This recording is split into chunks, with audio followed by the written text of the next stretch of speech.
Hello students, मैं प्रयाग। एक बार फिर से स्वागत है आप सभी का अपने चैनल टारगेट सेमेस्टर पर। आज हमारी यह 10वीं क्लास होने वाली है राजनीति विज्ञान की। तो क्लास नंबर 10 है ये, आप लोग देख पा रहे होंगे। यहाँ पर आज हम बात करने वाले हैं राज्य के उद्देश्य क्या हैं, उसके कार्य क्षेत्र क्या हैं। आप मानिए कि सिर्फ ये हमारे राजनीति विज्ञान के इस पूरे BA फर्स्ट सेमेस्टर में महत्वपूर्ण टॉपिक नहीं है, बल्कि अगर प्रैक्टिकली लाइफ में भी देखेंगे तो राज्य कैसे के उद्देश्य क्या हैं, उन उद्देश्यों को लेकर ही राज्य काम करता है, उनके कार्यों की चर्चा की गई है। और बहुत ही महत्वपूर्ण विषय है, एक राजनीति विज्ञान के छात्र के रूप में तो बहुत ही महत्वपूर्ण है। ठीक है, तो इसको तो आपको पढ़ना ही है। लेकिन उससे पहले अगर आप लोग सेमेस्टर एग्ज़ाम के अकॉर्डिंग देख रहे हैं कि जो आप लोग अब एक सीक्वेंस से पढ़ रहे हैं, तो सेमेस्टर एग्ज़ाम के लिए समय बहुत कम बचा है। प्लेलिस्ट है, उसकी लिंक आपको डिस्क्रिप्शन बॉक्स में मिल जाएगी। सारी जितनी भी 9 वीडियोस हम लोग लेक्चर ले चुके हैं, हमारे हो चुके हैं, उनको जाकर देख लीजिएगा। क्योंकि अगर राज्य के तो देख ही लीजिएगा, राज्य हमारी 2 क्लासेस ऑलरेडी हो चुकी हैं। क्योंकि इसके पहले उत्पत्ति कैसे, उसके क्या सिद्धांत थे, उन पर चर्चा करेंगे। तो टॉपिक भी यहाँ पर थोड़ा सा इंटरलिंक करके अच्छे से समझ में आएगा। ठीक है, तो चलिए देखते हैं। क्योंकि जो पिछली वाली हमने वीडियो बनाई है उसमें हमने लगभग उसका 30% पार्ट आज हम इसी में कवर अप करेंगे, क्योंकि वही चीज़ें यहाँ पर रिवाइज़ होने वाली हैं और उसमें वो चीज़ें हमने डिटेल में बताई हैं। ठीक है, तो उनके कुछ यहाँ पे थेरीज़ होंगी जो हम यहाँ पे कनेक्ट करके इंटरलिंक करके बताएंगे, ताकि चीज़ें आपको अच्छे से समझ में आ जाए। तो वो वाली क्लास नहीं देखी तो देख लीजिएगा, लिंक आपको डिस्क्रिप्शन बॉक्स में मिल जाएगा। तो टॉपिक है कि राज्य के उद्देश्य क्या हैं और उसके कार्य क्षेत्र क्या हैं। तो वीडियो को स्टार्ट करने से पहले आप लोगों से रिक्वेस्ट करते हैं कि चैनल पे नए हैं तो चैनल को सब्सक्राइब कर लीजिएगा और वीडियो को ज़्यादा से ज़्यादा अपने फ्रेंड सर्कल में शेयर कीजिएगा उन स्टूडेंट्स को जिनकी इसकी नीड है। ठीक है, जिसको इनकी नीड है। ठीक है, और साथ ही साथ आप लोग ध्यान रखिएगा कि कॉपी पेन लेकर जो बैठिएगा, क्योंकि जो कुछ भी चीज़ें हैं अगर बोर्ड पे लिखी भी हैं तो आप उनको नोट करिएगा, क्योंकि आपके एग्ज़ाम के पॉइंट ऑफ व्यू से बहुत इंपॉर्टेंट है। तो चलिए स्टार्ट करते हैं। Ends and functions of the state. ठीक है, और फिर बाद में यहाँ पे डिफरेंट थियरीज भी होंगी जो कि इसके कार्य क्षेत्र के संदर्भ में होगी, हम देखेंगे। पहला प्रश्न जो हमें खुद से पूछना चाहिए जब हम एक राजनीति विज्ञान के छात्र के रूप में इस विषय का अध्ययन कर रहे हैं, और वो भी एक ऐसे विषय का जो कि इस पूरे राजनीति विज्ञान का मूलाधार है, और वो है स्टेट। तो हमें अपने आप से प्रश्न करना भी चाहिए, और प्रश्न आपको किताबें में मिल जाएगा कि क्या राज्य जो एक साध्य है, एक एंड है, या फिर एक साधन है, या एक मीन्स है। तो आप देखोगे आपकी बुक में बहुत अच्छा दिया हुआ है, लेकिन इसको मैं थोड़ा सा प्रैक्टिकली समझाने की कोशिश करता हूँ, क्योंकि बच्चे समझ नहीं पाते हैं कि क्या मतलब है, राज्य एक साध्य है या साधन है। इसको समझने में बहुत दिक्कत होती है। दरअसल देखिए, राज्य के साध्य का मतलब है कि आपने प्लेटो और अरस्तु का नाम सुना होगा, वो एक आदर्शवादी विचारक थे। तो जितने भी आदर्शवादी विचारक हैं, लगभग जितने भी आदर्शवादी विचारक हैं, उनका ये मानना है कि जो व्यक्ति है और जो राज्य है उसका संबंध कुछ ऐसा है कि व्यक्ति राज्य के बिना पूर्ण ही नहीं, उसका कोई अस्तित्व ही नहीं है। उनका कहने का मतलब है कि हम पूरी तरीके से राज्य पर निर्भर हैं।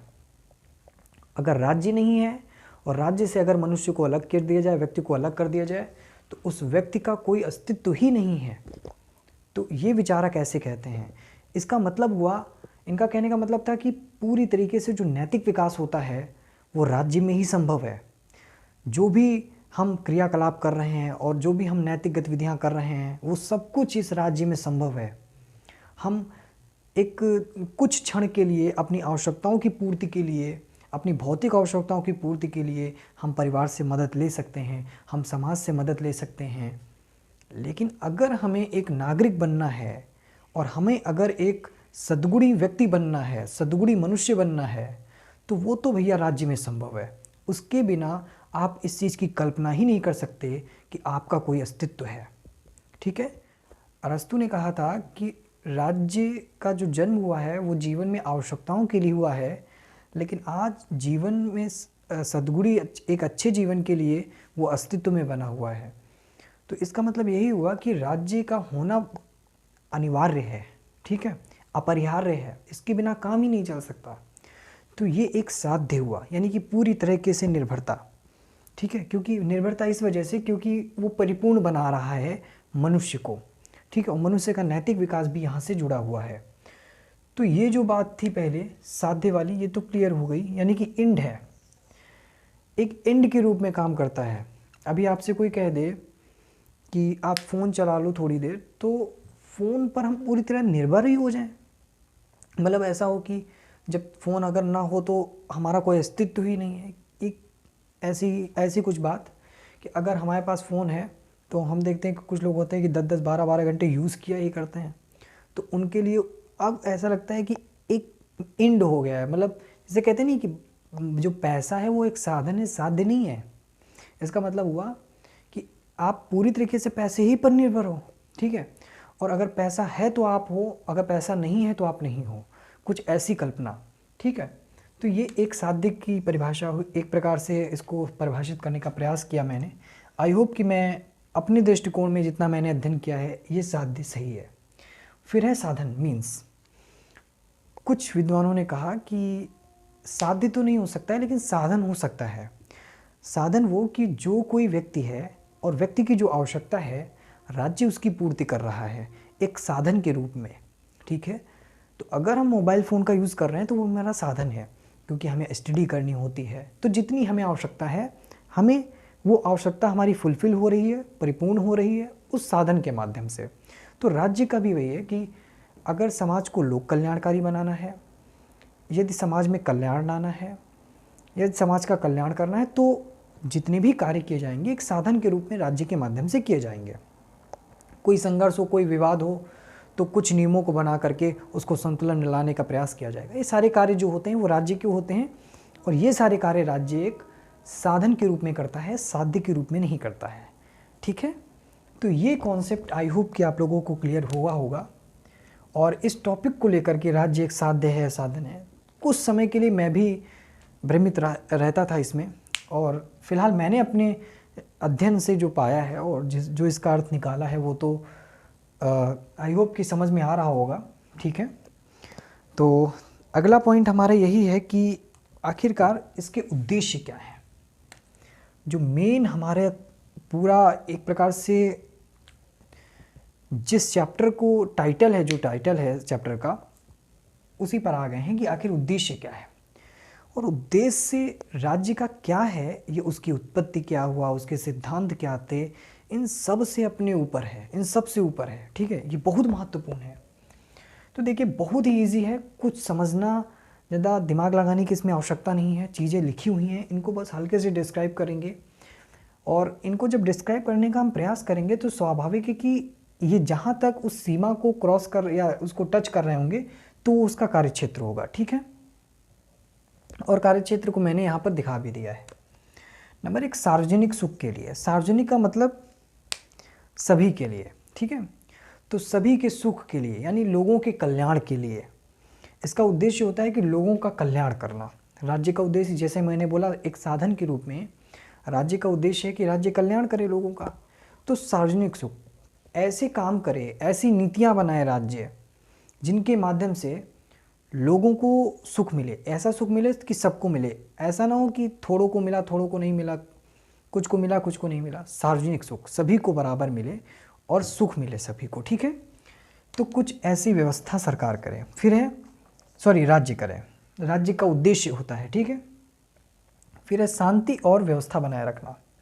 राज्य का प्रमुख यहाँ पे उद्देश्य होता है कि अगर समाज में किसी भी प्रकार की अस्थिरता या अव्यवस्था या असमानता, किसी भी प्रकार का कुछ हुआ है या असमानता को लेकर कोई संघर्ष हो रहा है, तो उसमें शांति व्यवस्था बनाने का प्रयास करें, उसका उद्देश्य होता है। और शांति व्यवस्था बनाए रखें, ठीक है। व्यवस्था भी वहाँ पर बनाए रखें अगर अव्यवस्था आई है।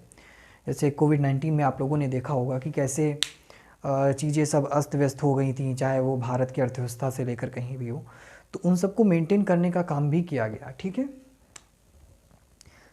अगला है सामाजिक सेवा। सामाजिक सेवा मतलब लोगों की सेवा करना। अभी आगे पढ़ेंगे तो कंट्रोवर्सी भी हुई है कि राज्य लोगों के लिए कल्याण करता है, लेकिन मनुष्य का कर्तव्य ये नहीं होना चाहिए कि वो राज्य की सेवा करे, मनुष्य का, ठीक है। ऐसा किसने कहा है? ऐसा व्यक्तिवादी जो विचारधारा के विचारक थे उन्होंने कहा है कि राज्य का ये कर्तव्य है कि राज्य लोक कल्याण के लिए काम करे, लेकिन मनुष्य का ये कर्तव्य नहीं है कि मनुष्य राज्य के लिए कुछ राज्य के लिए सेवा प्रदान करे, ठीक है। तो राज्य अपने कर्तव्य का निर्वहन करे, ऐसा आप पढ़ेंगे। व्यक्तिवादी 2 सिद्धांत होते हैं, जैसे विविध सिद्धांत दिए ना, अभी हम 2 पढ़ेंगे, व्यक्तिवादी और समाजवादी। तो व्यक्तिवादी का ऐसा ही कहना था, ठीक है। तो यहाँ पर है सामाजिक सेवा, मतलब समाज की सेवा करना। उद्देश्य होता है कि सबको सर्विस अच्छी प्रोवाइड कराना, ठीक है। फिर है न्याय। ये राज्य का एक ऐसा तत्व है, राज्य का एक ऐसा उद्देश्य होता है जो कि वास्तव में उस सार्वजनिक सुख के लिए भी लाभकारी है, वो जो सेवाएं हैं उनके लिए भी लाभकारी है, लोक कल्याण के लिए भी लाभकारी है। क्योंकि न्याय का होना, अभी आप आगे पढ़ोगे प्लेटो का नया सिद्धांत, हालांकि आज के संदर्भ में एक कानूनी दृष्टिकोण से इसको ले लिया जाता है न्याय को, लेकिन फिर भी अगर हम इसी न्याय के हिसाब से बात करें तो राज्य का उद्देश्य न्याय प्रदान करना।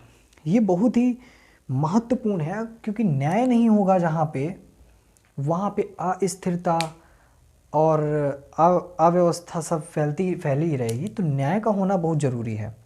फिर है समन्वय स्थापित करना। समन्वय कैसा स्थापित करना? कुछ ऐसे कार्य करना कि राज्य और व्यक्ति के बीच जो समन्वय है वो स्थापित हो सके। अब मान लो एक राज्य के कुछ कानून हैं, तो राज्य का कानून संविधान के हिसाब से होगा, संविधान के हिसाब से चलेगा, लेकिन हम राज्य के प्रति इतने विश्वास पात्र कैसे हैं कि हम उस कानून को मान लें और उसकी आज्ञा का पालन कर लें? तो एक ऐसा समन्वयकारी माध्यम होना चाहिए जो राज्य और व्यक्ति के बीच संबंधों को बनाए रखे, ठीक है, उनमें समन्वय स्थापित करे। अगर हमें पता है कि अगर ये काम करेंगे, अगर हम ट्रैफिक रूल्स को तोड़ेंगे तो मुझे सज़ा होगी, हमें इनकी आज्ञा का पालन करना पड़ेगा। तो राज्य से हमें किसी भी प्रकार का संघर्ष नहीं करना। राज्य कोशिश भी करता है कि अगर उसने कोई ऐसी नियम बनाए हैं जिनको लेकर के, तो हम व्यक्ति उसके प्रति पूरी तरीके से उदार रहें और पूरी तरीके से सहमत भी रहें कि कुछ नियम ऐसे बनाए गए जो एक प्रकार से नागरिकों के, लोगों के हित में है, ठीक है। तो किसी प्रकार का समझ लो कोई क्लैश ना हो पाए। तो ये समन्वय स्थापित करने का काम राज्य करता है, उद्देश्य है, सॉरी। और फिर है मानव सभ्यता का विकास।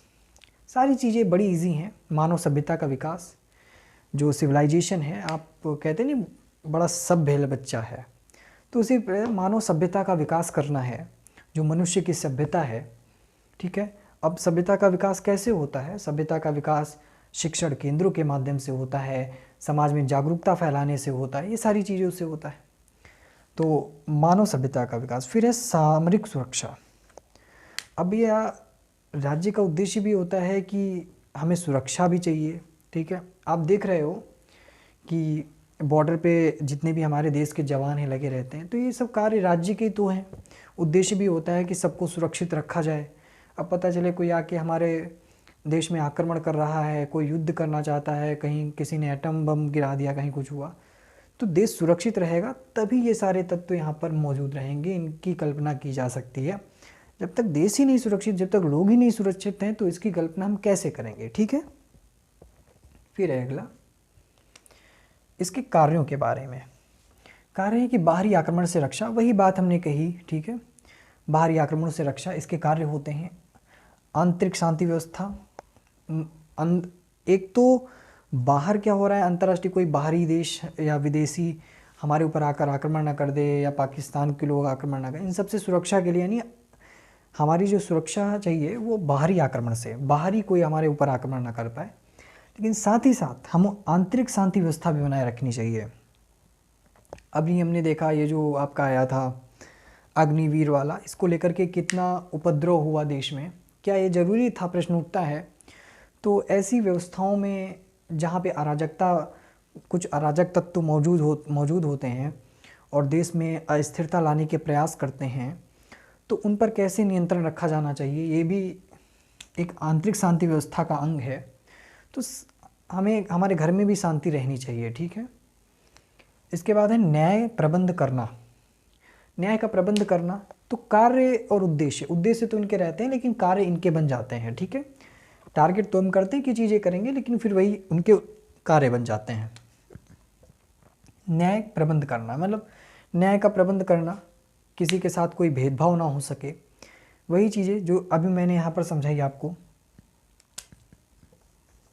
राजस्व एकत्रित करना, आप देखते हो कि गवर्नमेंट टैक्सेस लगाती है, ठीक है। तो ये जितनी भी देश की आप लोग सुविधाएं उठा रहे हो कि सड़क बन रही है, पुल बन रहे हैं, ब्रिज बन रहे हैं, और ये जो मुफ्त राशन वगैरह बिट रहा है, ये सारी कहाँ से आ रहा है? ये पैसा कहाँ से आ रहा है गवर्नमेंट के पास? राजस्व से ही तो आ रहा है। सारा कर जो हम लोग देते हैं, जो सारा कर वर देते हैं, टैक्सेस वगैरह, ये सारा यहीं से तो आता है। तो ये किसका काम है? ये राज्य का ही तो काम है ना। विधि का निर्माण, कानून का निर्माण कौन करता है? कानून का निर्माण तो राज्य ही करता है ना। राज्य के माध्यम से ही तो कानून का निर्माण किया जाता है। और ये जो वर्क थे, जितने भी कार्य हैं, ये अनिवार्य कार्य हैं, मतलब ये इनको करना ही करना है, हर हाल में करना है। लेकिन कुछ होते हैं कि जो राज्य की इच्छा पर निर्भर करते हैं। राज्य चाहे तो उनको करे, चाहे तो ना करे, ठीक है। कोई मतलब बाध्यता नहीं है इनको करने की। जैसे शिक्षा व्यवस्था करना, शिक्षा व्यवस्था अगर जहाँ पर आवश्यकता है वहाँ पर करेगी, जहाँ पर नहीं है वहाँ पर क्यों करेगी? जहाँ पर ऑलरेडी 10 स्कूल, 10 यूनिवर्सिटीज़, कॉलेज खुले हुए, वहाँ क्यों करेगी? ठीक है। सफाई और सार्वजनिक स्वास्थ्य के लिए करना, सफाई सार्वजनिक स्वास्थ्य का भी, जहाँ पे मेडिकल कॉलेज वगैरह हैं अवेलेबल, वहाँ क्यों करेगी? जहाँ नहीं है वहाँ करना पड़ेगा, ठीक है। और वो भी इनके ऊपर है कि अपने बजट के अकॉर्डिंग चीज़ों को देखना पड़ेगा। फिर है कि व्यापार उद्योग, व्यापार उद्योग का भी काम होता है, ये भी गवर्नमेंट का है कि चाहे वो अंतर्राष्ट्रीय व्यापार की बात हो, चाहे इधर की व्यापार हो, चाहे आप देख रहे हो कि कितनी मंडियां हैं स्थापित की गई हैं, सारी चीज़ें कितने व्यापार के ही तो अंग हैं। तो इनको देखना, इनके लिए यहाँ पर बनाना। आपने PSU PSU देखा था, और बाकी नवरत्न वगैरह, ये सारी चीज़ें जो देख रहे हो, ये सारी चीज़ें गवर्नमेंट के ही अंडर में तो आती हैं। फिर आता है समाज सुधार। समाज सुधार तो बहुत ही कॉमन फैक्ट है कि समाज में सुधार करना, कोई भी चीज़ हो, रिफॉर्मेशन जो आती है। मनोरंजन, अच्छा, गवर्नमेंट मनोरंजन के भी साधन अवेलेबल कराती है। आप देखते हो कि गवर्नमेंट कैसे राज्य ये सब करती है मनोरंजन के। मेला वगैरह घूमने जाते हो तो मेला ये सब, कभी कभी आप देखते हो कुंभ मेला है, ये सब कहीं ना कहीं गवर्नमेंट की देखरेख में ही संचालित होते हैं, फोर्सेस लगती हैं। तो सब व्यवस्था तो करनी ही पड़ती है गवर्नमेंट को, ठीक है। तो ये एक प्रकार से जो उद्देश्य रखते हैं जो उद्देश्य गवर्नमेंट रखती है, अगर वो उनको अपने कार्य रूप में परिणित कर लेती है तो वही उसके कार्य हो जाते हैं, ठीक है। तो एक सेकेंड, तो ये जितनी भी चीज़ें थी वो उद्देश्य और कार्य, इन पर हमें चर्चा करनी। उसके पहले एक बार ये वाला क्वेश्चन आप लोग भी अच्छे से कहीं पर इसको रिसर्च मारिएगा, रिसर्च करिए और देखिएगा क्या जो मैंने प्रैक्टिकली चीज़ों को समझाने का प्रयास किया है, क्या ये उसका यही अर्थ निकाल रहा है। एक बार ट्राई करिएगा। ये जो क्वेश्चन है बहुत ही बढ़िया है कि क्या राज्य एक साध्य है और साधन है। क्योंकि ऐसा इसलिए मैं कह रहा हूँ, इस पर बहुत ही विचारकों के दृष्टिकोण आपको मिलेंगे। आप पाओगे कि जो मैं बोल रहा हूँ अरस्तु प्लेटो कहाँ तक सही है, ठीक है। क्योंकि आपको पता चलेगा कि साध्य के रूप में चीज़ें क्या आ रही हैं, किन विचारकों का दृष्टिकोण है उसके पक्ष में, और किन विचारकों का इसके विपक्ष में दृष्टिकोण है जो कि साधन के रूप में है, ठीक है। और बाकी प्रैक्टिकली समझाया तो आई होप कि बहुत अच्छे से आ गया होगा। अब हम यहाँ पे 2 सिद्धांत हैं, उन पे बात कर लेते हैं, फिर हम अपनी क्लास को यहाँ पर समाप्त करते हैं। देखिए, पहला जो सिद्धांत है, ये सिद्धांत कार्य क्षेत्र के संबंध में है, व्यक्तिवादी, ठीक है। और दूसरा है समाजवादी।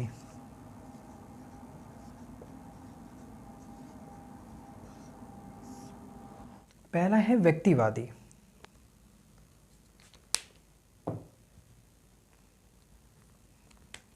पहला है व्यक्तिवादी। व्यक्तिवादी का मतलब आप लोग इसके शब्द से ही अर्थ निकल रहा होगा। व्यक्ति मतलब ये व्यक्तिवाद पर फोकस करता है, मतलब इंडिविजुअली, ठीक है। ये किसी भी सोसाइटी की बात नहीं करता है, जो चीज़ें हैं वो इंडिविजुअली होनी चाहिए। अर्थात इसके हम 2-3 पॉइंट्स ले लेते हैं, उनसे चीज़ें क्लियर हो जाएंगी। पहली चीज़ ये कहता है स्वतंत्रता, कि मनुष्य स्वतंत्र होना चाहिए अपने कार्यों को करने के लिए, उस पर राज्य का कोई दबाव नहीं होना चाहिए, कोई हस्तक्षेप नहीं होना चाहिए राज्य का।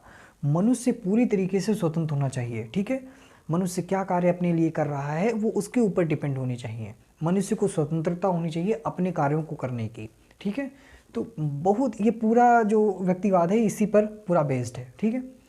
और इन्होंने फिर और भी कहा है कि राज्य एक आवश्यक बुराई है, ऐसा करके। लेकिन फिलहाल आप व्यक्तिवाद के सिद्धांत में बस इतना समझ लीजिए कि मनुष्य की स्वतंत्रता पर बल देता है और कहता है कि मैंने अभी बोला था ना कि, और इसका एक और पॉइंट है, और ये कहता है कि जो राज्य है वो राज्य मनुष्य के कल्याण के लिए तो है,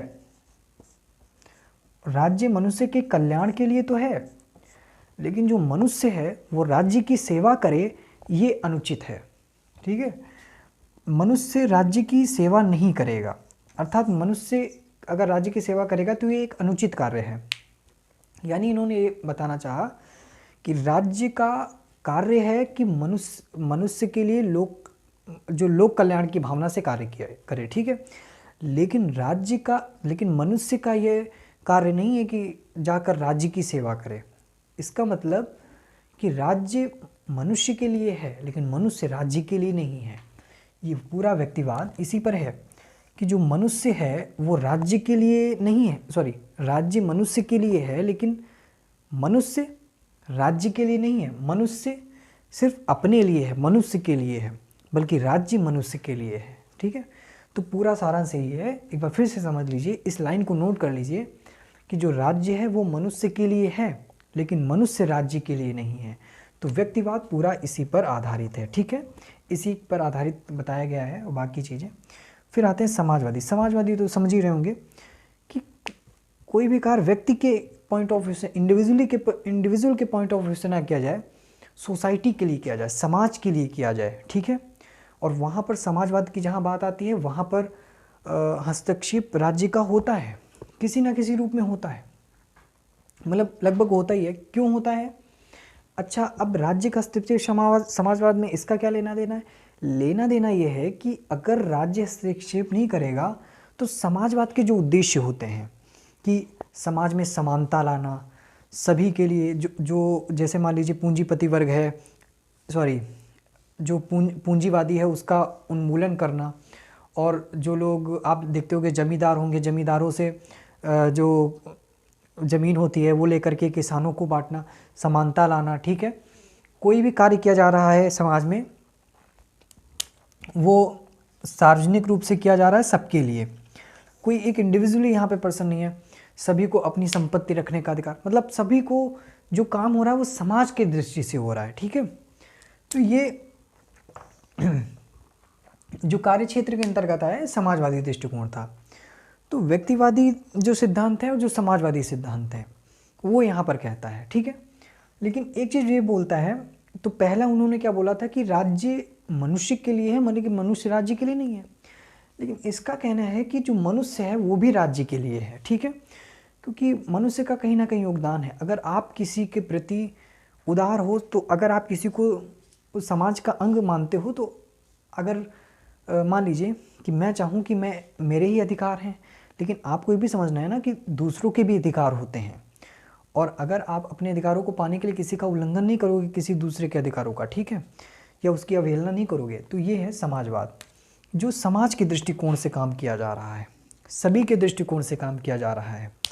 इसके काफ़ी पॉइंट्स भी हैं, हम उनको क्लियर करते हैं एक बार फिर से। बुक में दिए हुए थे, इसे समाज को व्यक्ति के बराबर महत्व देना, ठीक है, समाज को व्यक्ति के बराबर महत्व देना, उन्नति के अवसरों में समानता देना, कोई भी उन्नति का अवसर हो, ऐसा नहीं है कि किसी एक व्यक्ति को मिला दूसरे को नहीं मिला, उन्नति के अवसर सभी को समान उन्नति मिलेगी, ठीक है। इसके बाद है पूंजीवाद का उन्मूलन करना, जैसा मैंने अभी आपको बताया, जमींदारों से भूमि लेकर कृषकों को देना। फिर है व्यक्ति जोखिम का अंत कर देना, हाँ, व्यक्तिगत जोखिम का, मतलब अगर किसी प्रकार का कोई खतरा लग रहा है व्यक्तिगत रूप से तो उसका अंत करना, ये सब राज्य के कार्य के अंतर्गत आते हैं समाजवाद के दृष्टिकोण से। फिर है हानिकारक स्पर्धा, अब कोई भी चीज़ जो समाज के लिए हानिकारक है उसको जड़ से उखाड़ कर फेंक देना, और बाकी ये विकासवाद में विश्वास करता है, लोकतंत्र में विश्वास करता है, वर्ग सहयोग में विश्वास करता है, राज्य पर भरोसा करता है। वहाँ पे वो राज्य पर भरोसा बस इतने करते थे व्यक्तिवादी, जो व्यक्तिवादी थे राज्य पर इतना भरोसा करते थे कि भैया बस तुम राज्य के लोक कल्याण के कार्य कर दो, ये बहुत है। व्यक्तिवादियों से संबंधित एक और हम बात बताते हैं कि जो व्यक्तिवादी थे उनका उद्देश्य ये था, उनका कहने का मतलब था कि मनुष्य की जितनी आवश्यकता है, ठीक है, मनुष्य की आवश्यकता है, मेन चीज़ है सुरक्षा मनुष्य की, आप सुरक्षा कर दो। मेन चीज़ है मनुष्य को न्याय दिलाना, आप न्याय दिला दो, ठीक है। लेकिन व्यक्तिवाद में एक पॉइंट और, पहली चीज़ तो इनका मतलब था सुरक्षा और न्याय। इनका कहता था राज्य का बस यही कर्तव्य कि सुरक्षा दिलाए और न्याय दिलाए। कहता था कि जो भी काम मनुष्य कर सकता है वो मनुष्य करे, उसमें राज्य बिल्कुल भी टांग ना अड़ाए। सुरक्षा राज्य दे सकता है तो राज्य दे, न्याय राज्य कर सकता है, क्योंकि अगर मान लो हमारी आपकी लड़ाई हो रही तो हम आप बैठ के समझौता थोड़ी करेंगे, राज्य आएगा, राज्य न्याय दिलाएगा, तो राज्य इसमें टांग अड़ाए, क्योंकि राज्य का एक कार्य है। अब राज्य इस उद्देश्य से काम करे कि नहीं हमें आपके शिक्षा व्यवस्था भी देखनी है, हाँ कल्याण के लिए काम कर सकते हो, लेकिन जितनी मतलब राज्य कम से कम न्यूनतम हस्तक्षेप हो, लेकिन कल्याण के लिए काम करना, और कल्याण के लिए काम करने का उद्देश्य उसका बस सुरक्षा और न्याय पर आधारित होना चाहिए, ऐसा व्यक्तिवादी मानते थे। और व्यक्तिवादियों ने तो यहाँ तक कहा था कि आप शिक्षा के कार्य भी ना करो, आप चिकित्सा के कार्य भी ना करो। माना कि ये भी लोक कल्याण में आते हैं, लेकिन उनका लोक कल्याण का मतलब था सुरक्षा और न्याय, यही लोक कल्याण है। और लोक कल्याण करना चाहते हो तो सबसे बड़ा लोक कल्याण यही होगा कि भैया तुम अपनी टांग पीछे खींच लो, टांग मत अड़ाना, यही लोक कल्याण था, क्योंकि वो अपना विकास खुद ही कर लेंगे। ऐसा व्यक्तिवादियों का दृष्टिकोण था। बाकी समाजवादी तो आपने बहुत बार पढ़ा है। आई होप कि टॉपिक क्लियर हो गया होगा, बहुत ही प्रैक्टिकली, बहुत ही धीरे से, इन द ईजीएस्ट वे में आज मैंने बताने का प्रयास किया, ठीक है। तो फिलहाल आज के लिए इतना ही, और मिलते हैं कल, जिसमें कल हम बात करेंगे एक लोक कल्याणकारी राज्य की। तो देखिए जिस शब्द पर आकर के खत्म हुआ लोक कल्याणकारी राज्य, उसी पर आकर के अगला चैप्टर बनेगा लोक कल्याणकारी राज्य, ठीक है। तो लोक कल्याणकारी राज्य पर हम थोड़ा ऊर्जा से आएंगे। अभी थोड़ा सा आवाज़ भी मेरी काफ़ी स्लो लग रही होगी, उस ऊर्जा से नहीं होंगे, लेकिन कल हम बहुत ही ऊर्जा से आपके सामने एक बार फिर से उपस्थित होंगे। तो हमारे साथ जुड़ने के लिए आप सभी का बहुत बहुत धन्यवाद। मिलते हैं कल की क्लास में। वीडियो को शेयर जरूर कर दीजिएगा अपने फ्रेंड तक। बहुत बहुत धन्यवाद आप सभी का।